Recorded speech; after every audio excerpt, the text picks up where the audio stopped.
एक बार एक भिखारी अपने जीवन से परेशान हो चुका था क्योंकि उसे अपने जीवन को चलाने के लिए भीख मांगना पड़ता था।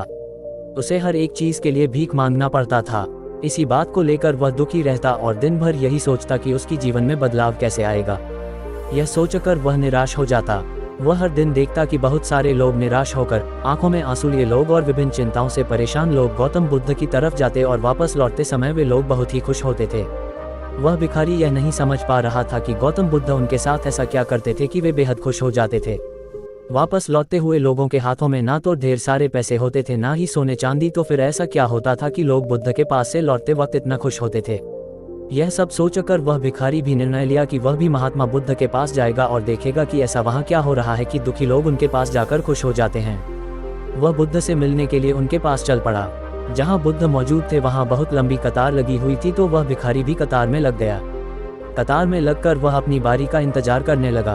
देखते ही देखते उसकी बारी आई और उसने बुद्ध से कहा, बुद्ध मैं बहुत ही गरीब हूँ, मेरे पास कुछ भी नहीं है, मुझे अपना जीवन चलाने के लिए भी दूसरों से भीख मांगनी पड़ती है। अब आप ही बताइए कि मैं अपने जीवन को कैसे बेहतर कर सकूं।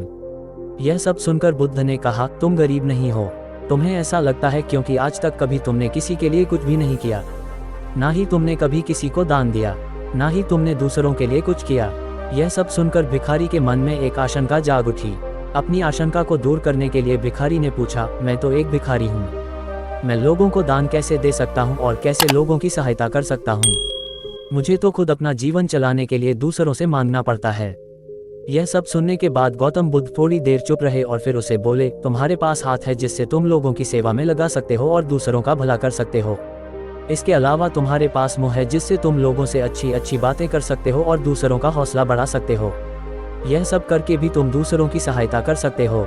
जरूरी नहीं कि दान सिर्फ पैसों से किया जाए, हम चाहे तो हम शिक्षा का भी दान कर सकते हैं, चाहे तो अन्न का भी दान कर सकते हैं। ऊपर वाले ने अगर किसी को पूर्णतः अच्छा शरीर दिया है तो वह गरीब नहीं है, वह बस दिमाग से गरीब है। उसे इस विचार से हटकर दूसरों की सेवा में लगाना चाहिए।